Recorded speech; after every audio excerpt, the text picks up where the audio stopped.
It happened on a Tuesday, the kind of evening where the air feels heavier than usual, like it knows something is about to break. The roast chicken sat in the middle of the table, its skin glistening under the soft kitchen light.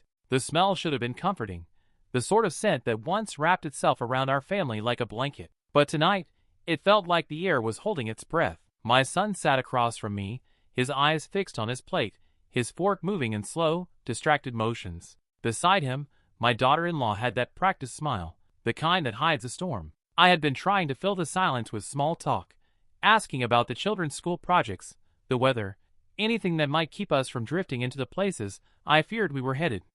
But then she set her fork down with a soft clink against the china, and her smile vanished. Her voice was calm, almost too calm, like she'd rehearsed it. "I think it's time you started looking for somewhere else to live." For a moment, I thought I'd misheard her. The words hung between us, suspended, waiting for someone, anyone, to knock them down. I looked to my son, expecting the shock in my chest to be mirrored in his eyes, but he just kept staring at his food, as if this conversation wasn't happening. My hands tightened in my lap, nails pressing into my skin to keep from shaking. She went on, each word deliberate, measured. "It's not that we don't care about you, but this house just isn't big enough for all of us. You'd be more comfortable somewhere else." Her tone was sugar over steel, but I could hear the truth beneath it. This wasn't about my comfort. It was about my absence. I wanted to ask her if she remembered the nights I had held her newborn so she could sleep, the countless dinners I had cooked when they were too tired to stand, the way I'd given up pieces of my own life to make theirs easier. But the words wouldn't come. My son's silence was louder than any accusation, and it pinned me in place. So I nodded, just once, because anything else might have splintered me completely. I tasted nothing for the rest of the meal. Every bite felt like gravel, each swallow scraping down my throat. And in that still, aching quiet, I realized something with a clarity that made my chest ache. I had just been told, at my own dinner table, that I no longer belonged in the only place I had left to call home. The house had always been full of his sounds. The low hum of his voice when he read the morning paper. The uneven rhythm of his footsteps on the stairs, one knee always a little slower than the other.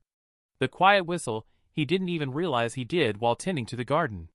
Now, a week after the funeral, the silence has settled in like an uninvited guest, taking up every corner, every hallway, every room.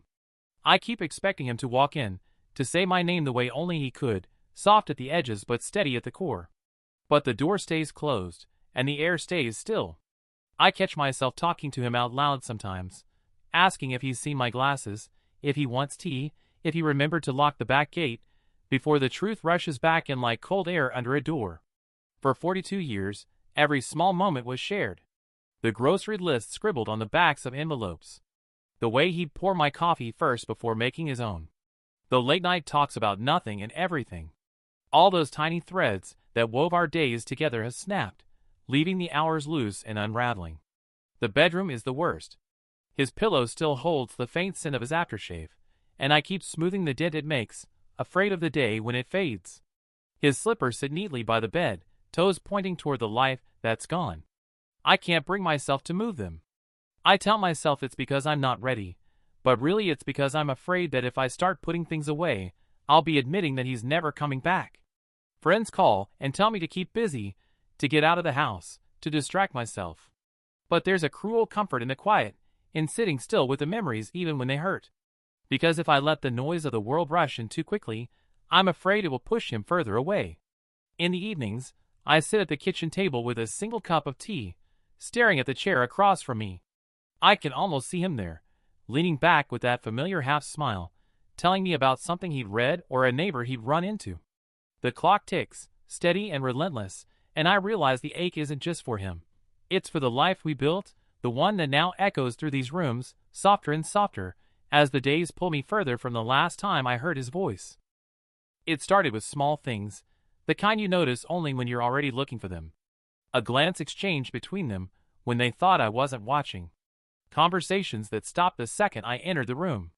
Papers spread out on the kitchen counter, quickly shuffled into a neat stack as soon as I stepped closer.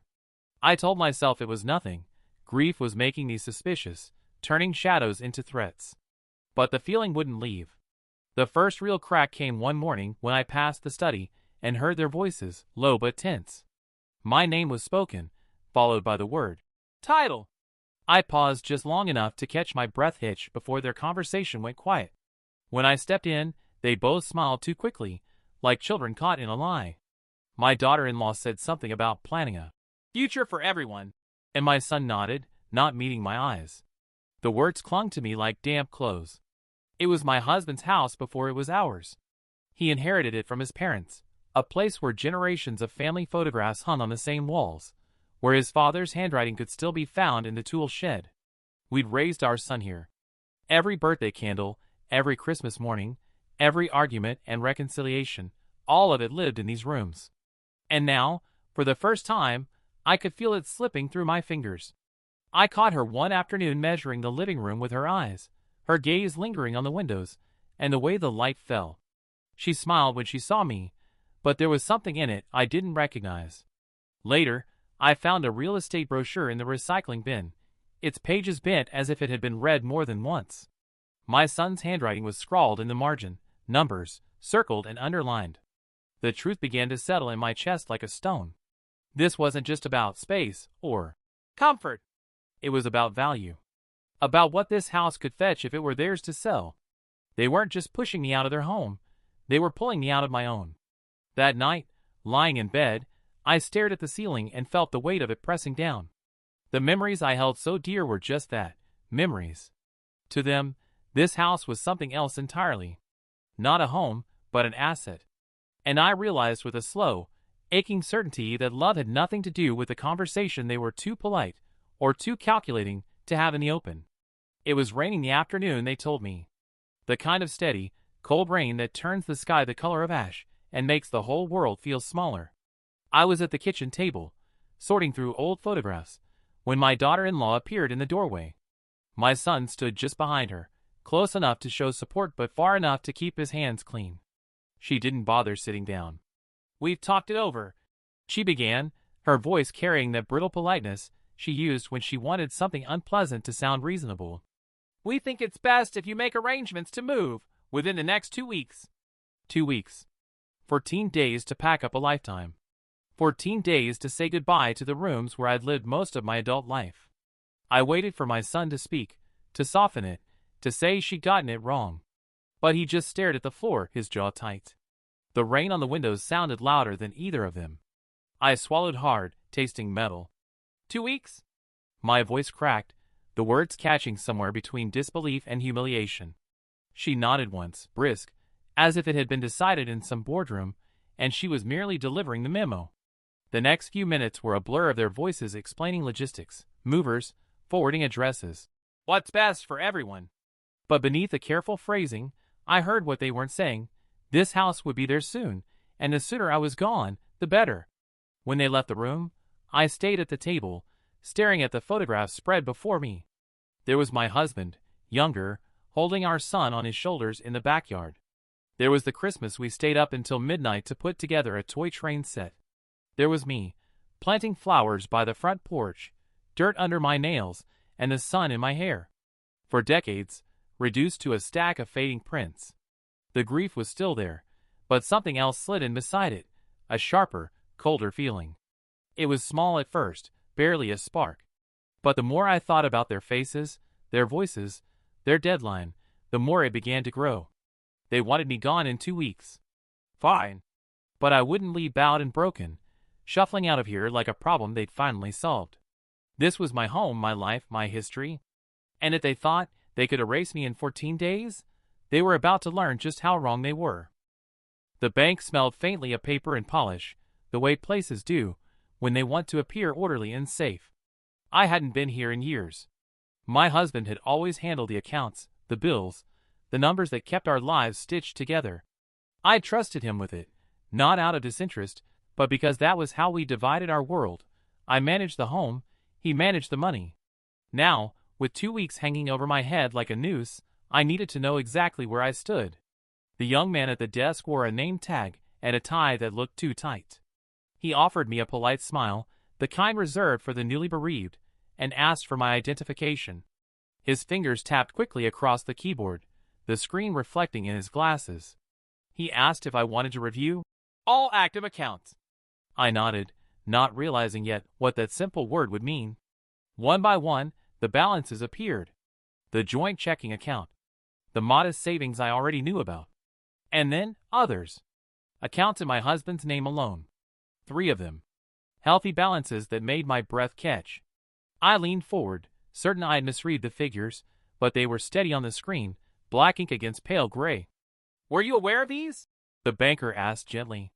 I shook my head, feeling a strange mix of shock and something dangerously close to relief. He explained that as his legal spouse, I had rights to them now, but the words felt muffled, as if spoken through water. Why hadn't he told me? It wasn't secrecy that stung. It was the thought of all the nights we'd sat at this very kitchen table worrying about bills, about repairs, about the cost of a vacation we put off. All the while, this cushion had been there, silent and untouched. I signed the forms with a hand that trembled less than I expected. The banker printed the statements, slid them across the desk, and gave me a look I couldn't quite read. Outside, the rain had stopped, the clouds breaking just enough to let in a sliver of light. Walking back to the car, I felt the weight of the last week's shift slightly. The grief was still there, sharp as ever, but beneath it was something solid, a foundation I hadn't known I had. They thought I was cornered, that I'd be leaving quietly with whatever scraps they allowed me. But now, I knew the truth. For the first time since the funeral, I wasn't just reacting. I was planning. And that, I realized as I turned the key in the ignition, changed everything. It was the folder at the very bottom of the box that caught my eye, thick, heavy, and edged with the faint smell of cedar from the drawer it had been kept in. I had been going through my husband's files slowly, almost reluctantly, as though each document was another small goodbye. Most of it was mundane. Utility bills, insurance policies, the kind of paper trail a life leaves behind. But this folder was different. My name was written across the front in his handwriting, bold and deliberate. Inside, there were statements from a bank I didn't recognize. The balances were larger than anything I'd ever associated with my life, the numbers so absurd I blinked twice before believing them. There were also documents from an investment firm, detailing portfolios I'd never heard of, blue-chip stocks, bonds, dividends paid out quietly for years.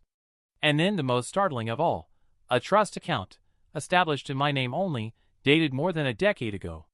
I sat there at the dining table, the afternoon light spilling across the papers, and felt the edges of my world shift. He had done this for me. Silently, deliberately, without fanfare. It wasn't like him to keep secrets, but this one felt less like concealment and more like protection. As if he'd anticipated a day when I might need it, when I might find myself without him, but still standing on something solid. I traced his signature on the trust documents, the familiar loops and lines of his penmanship bringing an ache to my chest. All those years I had thought we were simply getting by. He'd been building this hidden safety net, strand by careful strand. I wondered if he'd meant for me to discover it now, in the middle of this upheaval, or if it was supposed to have been revealed under gentler circumstances. The irony was almost too much to bear. My son and his wife believed they were pushing me into uncertainty, into dependency. They thought 2 weeks was all it would take to immure me, to force me into whatever corner they had in mind. But the truth was, I had more than just enough. I had stability. I had choices. I gathered the papers into a neat stack, sliding them back into the folder, as if sealing away a secret that was mine now, and mine alone. For the first time since the funeral, the fear in my chest loosened its grip. They didn't know about this. And until I decided otherwise, they wouldn't. Somewhere in the quiet of the house, I felt him close, not in the way grief sometimes tricks you, but in a steady, undeniable way. He had left me more than memories. He had left me freedom. And that changed everything.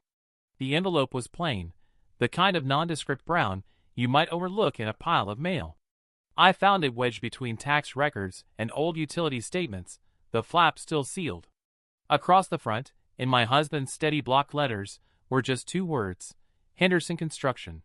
For years, I believed the story he'd told me, that the family business had been sold when he decided to slow down, the proceeds tucked away to cover our retirement. I hadn't questioned it. Why would I? He'd been proud of the work, but weary of the grind. Selling made sense. I slid a finger under the flap and pulled out a neat stack of legal documents. The first page stopped me cold. Declaration of trust. My eyes skimmed over the dense language until I reached the part that mattered. Henderson Construction hadn't been sold at all. It had been restructured, its assets and controlling shares placed entirely into a trust.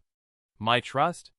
I read it again, slower this time, tracing the sentences as though they might shift under my gaze. It was all there in black and white. The equipment, the property, the contracts, all of it under my ownership since the day the papers had been signed. For years, I'd been the legal owner of a thriving construction company without even realizing it. I could almost hear him, that faint, wry smile in his voice. Some things are better kept quiet until they're needed. Was this his plan all along? To leave me with something no one could take, something the children wouldn't dare try to wrestle away? The irony was sharp. My son and his wife thought they were shoving me out into uncertainty, that they were tightening the walls around me. In truth, those walls had doors they didn't even know existed. Doors that opened to resources, influence, and independence far beyond what they imagined. I set the papers down carefully, feeling the grain of the table under my fingertips. The business wasn't just numbers on a page. It was crews in hard hats, trucks on job sites, projects rising out of empty lots. It was tangible, alive, something I could step into tomorrow if I chose. Outside, the rain had started again, tapping against the windows. I gathered the documents back into the envelope, my hands steady now. This wasn't just a safety net. This was a foundation. And it was mine. For the first time, I didn't just feel like I could survive their ultimatum. I felt like I could turn it on its head. They wanted me gone in 2 weeks. Fine. But when I left, it would be on my terms, and with far more than they ever imagined. Tom Bradley was already waiting when I pulled into the gravel lot of Henderson Construction. He stood beside a pickup truck that had seen better days, arms crossed against the morning chill, his broad frame as steady as the cinder-block office behind him.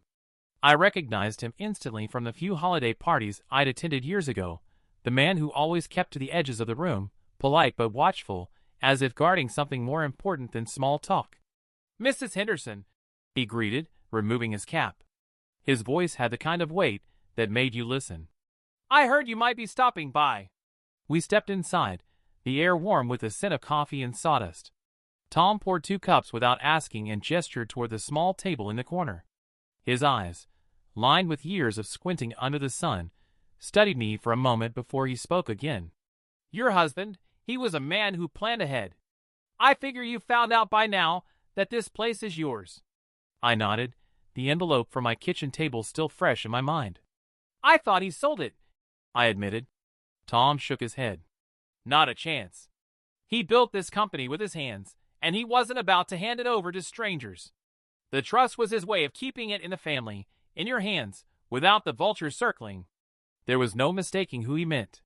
My son's face flashed in my mind, the smug certainty he'd worn when he told me I had 2 weeks to get out. Tom went on, his voice low but firm.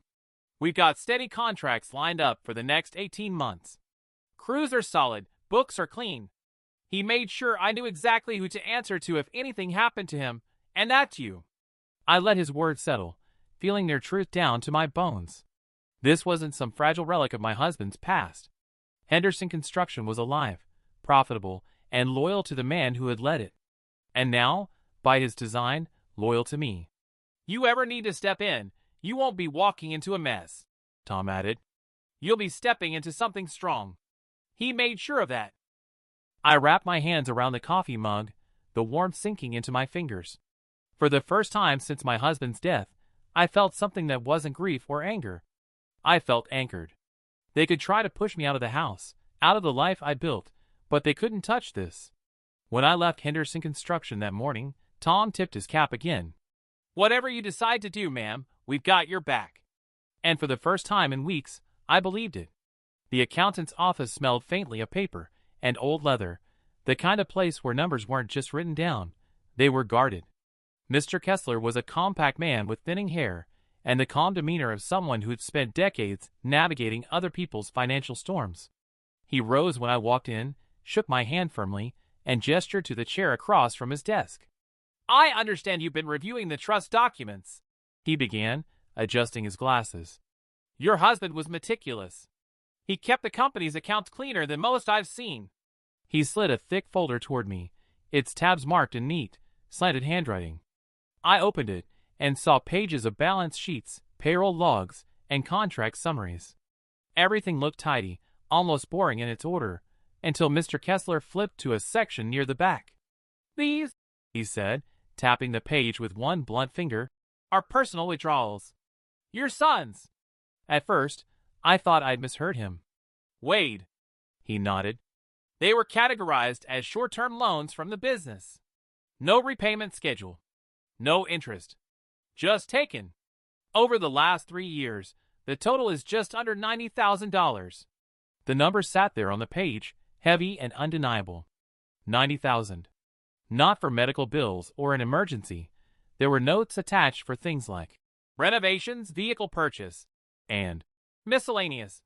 My stomach tightened as I remembered the sudden appearance of that new SUV in Wade's driveway last year, the expensive kitchen remodel they'd boasted about over dinner. Mr. Kessler's voice was careful, but there was no mistaking the edge beneath it. "Technically, these are debts to the company. As owner, you have every right to demand repayment or take legal action." I traced the column of figures with my finger, each entry another small betrayal I hadn't seen coming. The same son who had looked me in the eye and told me I needed to be out of my home in 2 weeks had been quietly siphoning money from the business my husband built. Wade showed up unannounced, the way people do when they want the upper hand. I heard the crunch of tires on the driveway before I saw him in the doorway, filling it with that familiar mix of confidence and impatience. He didn't bother with pleasantries, just walked straight into my kitchen like he owned it. "We need to talk," he said, pulling out a chair. The words weren't a request. I stayed by the counter, hands wrapped around my coffee mug. "About what?" He leaned forward, elbows on the table. "The company. It's time I took over. You're not equipped to handle it." The pause before equipped was deliberate, dripping with condescension. "Dad built it for the family.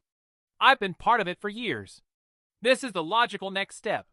There was a time when those words would have made me flinch, when his tone alone could have pushed me into agreeing, just to keep the peace. But that time had passed. "You've been part of it," I said evenly, "as an employee, not as an owner. And you've also been taking from it almost $90,000. His face froze for half a second before he forced a laugh. "That's ridiculous." "It's in the records," I replied, my voice steady. "Every withdrawal, every so-called loan. I have the files." The color rose in his cheeks, a flash of something that wasn't embarrassment so much as anger at being caught. "Those were business expenses. They were not." I cut in, the word sharp enough to stop him mid-sentence. "And even if they were, you had no authority to approve them. I own Henderson Construction. Your father made sure of it. It's not for sale, it's not for you to run, and it's certainly not yours to drain." He pushed back from the table, the chair legs scraping hard against the floor. "You're making a mistake," he said, but the bravado was slipping. "No," I said, finally stepping forward, closing the space between us. "The mistake was thinking I wouldn't fight back." For a moment, we just stared at each other. Then he turned and walked out, the slam of the door rattling the glass in the cabinets. I stood in the silence that followed, my hands no longer trembling. It wasn't just my kitchen anymore. It was my ground. And I just claimed it. The business my husband left to me. "He never said a word," I murmured. "Your husband knew," Mr. Kessler said. "He told me once, let her see it when she needs to. I think he trusted you to decide what to do when the time came." I closed the folder slowly, my pulse steady now, almost cold. This wasn't just about hurt feelings anymore. Wade's arrogance, his cruelty, his rush to push me out, they all made sense. He wasn't just trying to control the house. He was trying to bury the evidence of what he'd done. When I stood to leave, Mr. Kessler handed me the folder. "It's all there," he said quietly. "Use it how you see fit." I walked out into the crisp air, the weight of the file in my hands. Wade thought he was playing a game I couldn't win. But now I knew the rules, and I had the scorecard. They came together this time, a united front framed in my living room doorway. Wade's jaw was set like stone, and behind him, Melissa's smile was the kind that never reached her eyes. She took in the room, like she was already imagining where her furniture would go. "We need to settle this once and for all," Wade said, his voice clipped. You can't manage this place or the business. It's time to be reasonable and sign things over. We'll handle the mortgage, and you won't have to worry about anything. I almost laughed at that, the sudden kindness, the rehearsed concern. Instead, I sat back in my chair and folded my hands in my lap. You mean the mortgage you took out against the house without telling me? Melissa's face flickered, just for a second, before she masked it again. That's not how you should think of it. It was for the good of the family. I reached to the side table, pulling out the neat stack of documents I'd been keeping close. For the good of the family, I repeated, laying the papers on the coffee table between us, would not involve hiding a lien from the person who actually owns the house, or the company, or the trust. Melissa's gaze dropped to the papers, but Wade kept his eyes on me, stubborn as ever. Trust? He asked, but the edge in his voice told me he already knew. Yes, I said. The one your father set up years ago. The one that holds the business, the house, and the assets in my name alone.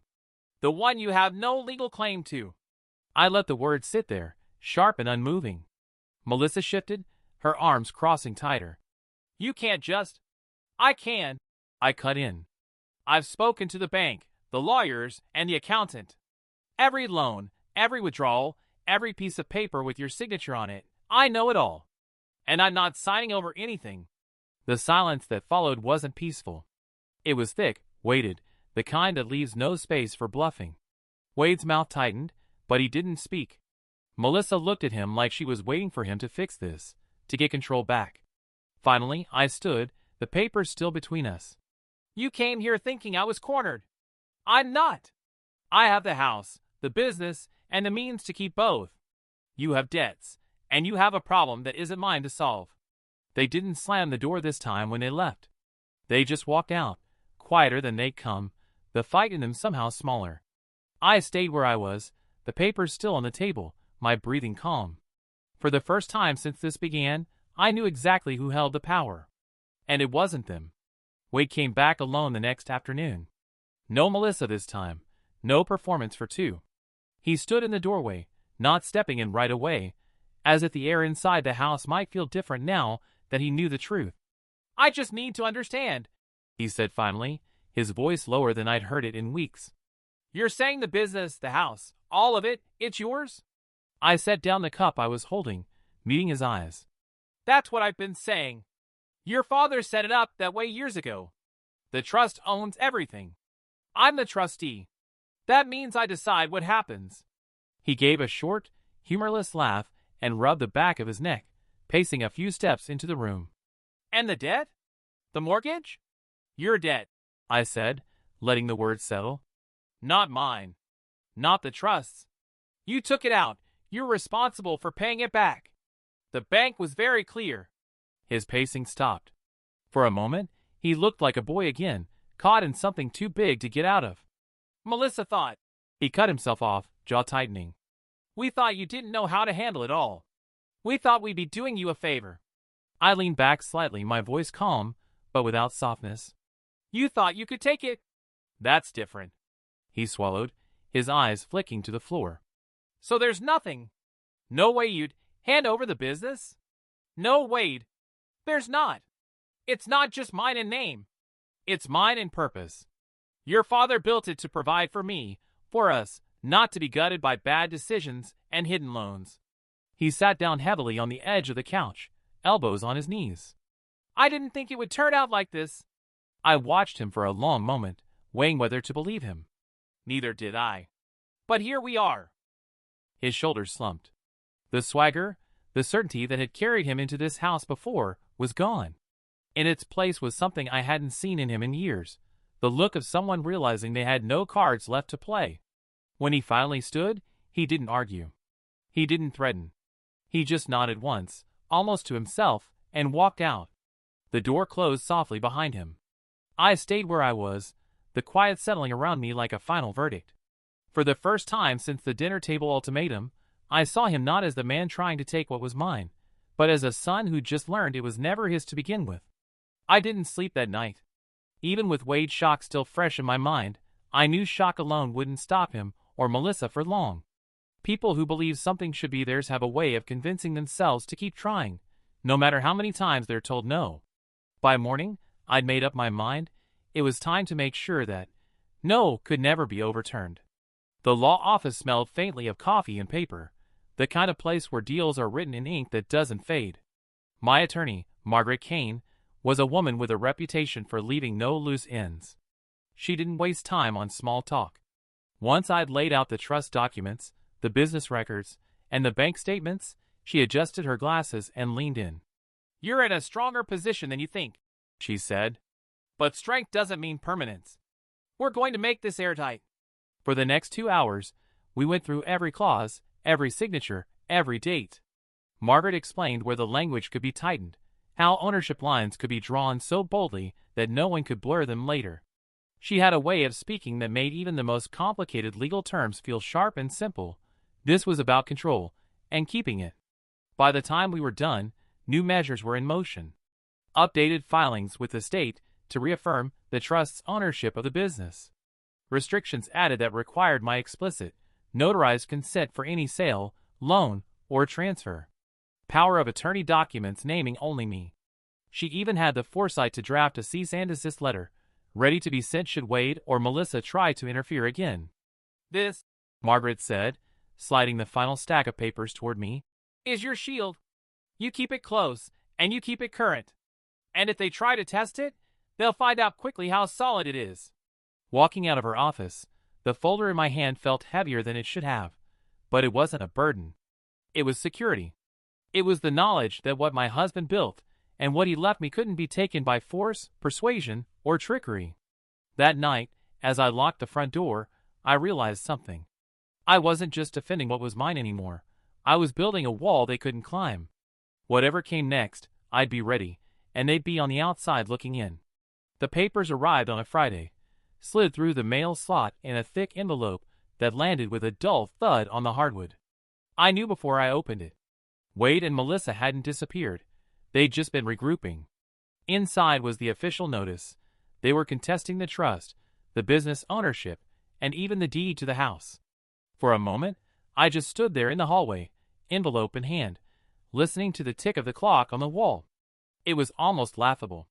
Everything had been verified, locked down, and filed with the state under Margaret's watchful eye. Still, I knew better than to underestimate them. They were banking on intimidation, on the idea that I might be worn down by the thought of courtrooms and lawyers. Margaret didn't even blink when I called her. "Let them try," she said. "We'll respond, and we'll win. They have nothing but their own wishful thinking." The hearing came fast.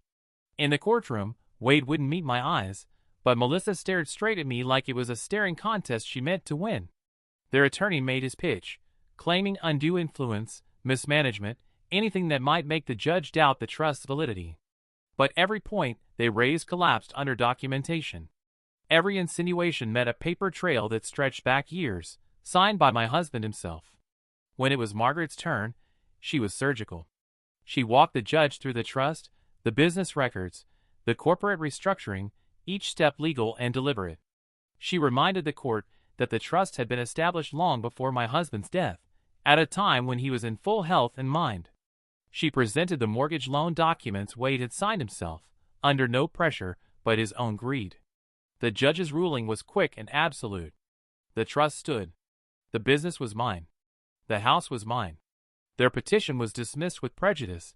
They couldn't bring the same claim again. As we walked out, I caught a glimpse of Wade, his shoulders rigid, jaw set. Melissa's face was flushed with fury. They didn't speak to me. They didn't have to. The silence said enough. They'd gambled, and they'd lost. By the time I got home, the house felt different. Not bigger, not emptier, but steadier, like the walls themselves knew the fight was over. For the first time in months, I didn't feel like I was holding my breath. The counterattack had failed, and with it went the last real threat to everything I had left. The judgment on the trust wasn't the end. There was still the matter of the money. Nearly $90,000 Wade had pulled from the business, calling it loans, but never paying back a dime. Margaret made sure that issue didn't get buried. She filed a separate action, neat and precise, demanding repayment in full. Wade must have thought it would disappear in the chaos of the court fight. Instead, it became the centerpiece of our next meeting, not in some stuffy courtroom, but in Margaret's polished conference room, where the sunlight cut across the table and the air smelled faintly of coffee and paper. Wade sat on one side with Melissa, both stiff and defensive, while Margaret and I sat on the other. She laid the agreement in front of them, like it was the final hand in a poker game. Every term was printed in clear, sharp language. The debt would be repaid over 7 years. Payments would be monthly, non-negotiable, and tied to interest rates that made my eyebrows lift when I first saw them. Any missed payment, even a day late, would trigger a penalty clause, 5% of the remaining balance, due immediately. Default entirely, and the house they lived in, the car they drove, the accounts they still held, could all be seized. Wade stared at the pages, his jaw working. Melissa broke first. "This is extortion," she said, her voice brittle. "It's restitution," Margaret corrected calmly. "You took what wasn't yours. This is how you give it back." For a long time, they didn't speak. Wade flipped through the pages, but his hand shook. He knew, just as I did, that they had no bargaining power left. They could fight it in court, drag it out for years, but they'd lose, and the penalties would only get worse. Finally, Wade signed. Melissa snatched the pen after him, her signature sharp and angry, each stroke a tiny act of defiance that didn't change a thing. Margaret gathered the papers, slid them into a folder, and that was that. When they left, the click of the door closing was oddly satisfying. This wasn't revenge. It wasn't even about the money, though the business would be healthier for it.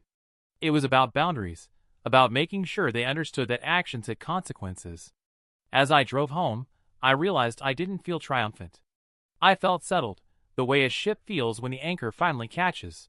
The debt was no longer just a shadow hanging over the company. It was written, sealed, and enforceable, a promise they couldn't escape. And for the first time, the future felt like it belonged entirely to me. The cottage was the kind of place I used to imagine in quiet moments, when the house felt too big and the echoes too loud. A narrow lane wound down toward the coast, and there, tucked behind windswept dunes and a fence weathered silver by the salt air, it waited for me. Whitewashed walls, a wide front porch, and windows that seemed to drink in the ocean light. The first time I stepped inside, I knew it wasn't just a house. It was a beginning. There was no mortgage, no debt. Every board, every nail was mine outright. That knowledge settled over me like a warm blanket. For years, security had been something I measured in what I could protect. Now, it was something I could feel in my bones. The kitchen was small but bright, the living room anchored by a fireplace framed in stone. I could already see winter evenings there, the flames crackling while the wind rattled against the glass. The first night, I left the windows open and let the sound of the surf fill the rooms. It was nothing like the silence of the old house, which had always felt expectant, as if waiting for footsteps that never came. Here, the air moved, alive and constant, carrying with it the scent of salt and the soft rustle of the tide. I didn't feel watched. I didn't feel judged. I felt free. Days found their rhythm quickly. Mornings began with coffee on the porch, watching the sun push its way over the horizon. Afternoons were for long walks along the water's edge, the waves licking at my ankles, the horizon stretching so far it made my old life feel small and distant. There was no schedule unless I made one, no one's voice in my ear telling me what I could or couldn't do. The cottage became more than a refuge, it became a statement. Every time I locked the door behind me, I remembered the nights I'd lain awake, wondering how I'd survive. Every time I ran my hand along the smooth wooden railing of the porch, I thought of all the ways I'd been underestimated, and how none of it mattered anymore. One evening, as the sun slid into the ocean and the sky blazed gold and crimson, I realized I hadn't thought about the old house all day. The bitterness, the fights, the ultimatums, they felt like another lifetime. Here, with the sea in front of me and the wind in my hair, I wasn't someone's widow, or someone's mother, or someone's burden. I was simply myself. And that was enough. The letter came on a Tuesday, folded neatly inside an envelope with my name written in Wade's uneven scrawl. I almost didn't open it. For months, silence had been our only exchange, a necessary buffer that kept raw wounds from splitting open again. But the weight of it in my hand, the knowledge that he had taken the time to write instead of call, made me slide my thumb along the seal and ease the paper free. It wasn't long. Barely a page. The first line was an apology, plain and unadorned, as if he had rehearsed it so many times that the words had worn smooth. He wrote about regret, for the things said, for the things done, and, perhaps most tellingly, for the things left unsaid. He admitted fault, not in a grand sweeping way that might sound noble, but in small, specific acknowledgments that felt heavier. He confessed that he'd let his wife's opinion steer his actions, that he'd ignored the voice in his head telling him I deserve better. I read it twice, then a third time, my eyes catching on certain phrases, trying to gauge the sincerity behind them.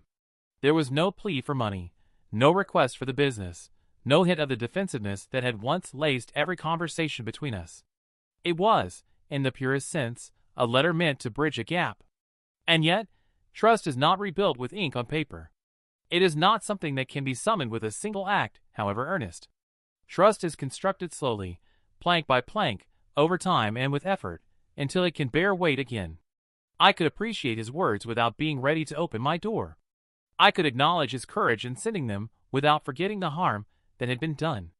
I folded the letter carefully and set it in the top drawer of my desk, not to be hidden, but to be kept, a marker of where we were now. I didn't feel the urge to call him right away, nor did I feel the satisfaction of having won anything. This wasn't about winning or losing anymore. It was about boundaries, about understanding that love can survive disappointment, but only if it's given the space to mend in its own time. That night, I sat on the porch with the sound of the ocean rising and falling like breath. The letter lay in the drawer behind me, but its presence was a quiet hum in my thoughts. I imagined Wade at his own kitchen table, pen in hand, hesitating before each sentence. Maybe this was his first step. Maybe it was his only one. I didn't know, and I didn't need to know just yet. Forgiveness, I realized, wasn't a single moment. It was a long road, and I would walk it at my own pace. For now, the letter was enough, not as a resolution, but as a sign that even the deepest rifts sometimes send back an echo. The first time Wade called, I let it ring. The sound of his name lighting out my phone felt strange, almost foreign after so many months of silence. It wasn't that I didn't want to hear his voice, it was that I wasn't ready to decide what I might say in return. The second time, a week later, I answered. His voice was softer than I remembered, stripped of the brittle edge it had carried during the worst of it. He didn't stumble over his words, but there was a carefulness to them, as if each one had been tested before it left his mouth. He asked how I was. Not about the house, not about the business, just me. That in itself was disarming. We talked for a few minutes about the weather on the coast, about how the waves had been high lately, and the gulls noisier than usual. It was small talk, harmless and almost forgettable, but it was also a fragile bridge being built one plank at a time. I could hear in the pauses that there was more he wanted to say, but he didn't force it. Neither did I. Over the next month, the calls became a quiet routine. Never long, never heavy, just check-ins. Sometimes it was about a golf tournament he'd watched, sometimes about a recipe he tried. The conversations didn't heal the past, but they began to lay a foundation for something that might, one day, resemble trust. And then one Saturday, he came to the cottage. I saw his truck from the kitchen window and felt that old instinct to straighten my shoulders, to prepare for confrontation. But when I opened the door, there was no anger in his eyes, only a kind of tentative hope. He stood there with a paper bag in his hand. Inside was a loaf of bread from the bakery we used to visit when he was a boy. We ate it together at my kitchen table, the same table where I'd once sat with his father, planning our future. There was a long silence between us, but it wasn't the kind that hurt. It was the kind that comes when words aren't enough, and you simply sit in the presence of someone who's trying. I didn't forgive him that day. Forgiveness isn't a switch you flip. It's a tide that rises slowly, reshaping the shoreline in its own time. But I did feel something shift. A loosening. A reminder that the bonds between us, though frayed, had not fully broken. When he left, he didn't ask for anything. He just said, "I'll call you next week," and I believed him. As I closed the door behind him, the scent of the bread still warm in the air, I realized that maybe this was how trust returned, not in grand gestures, but in small, steady offerings that asked for nothing in return.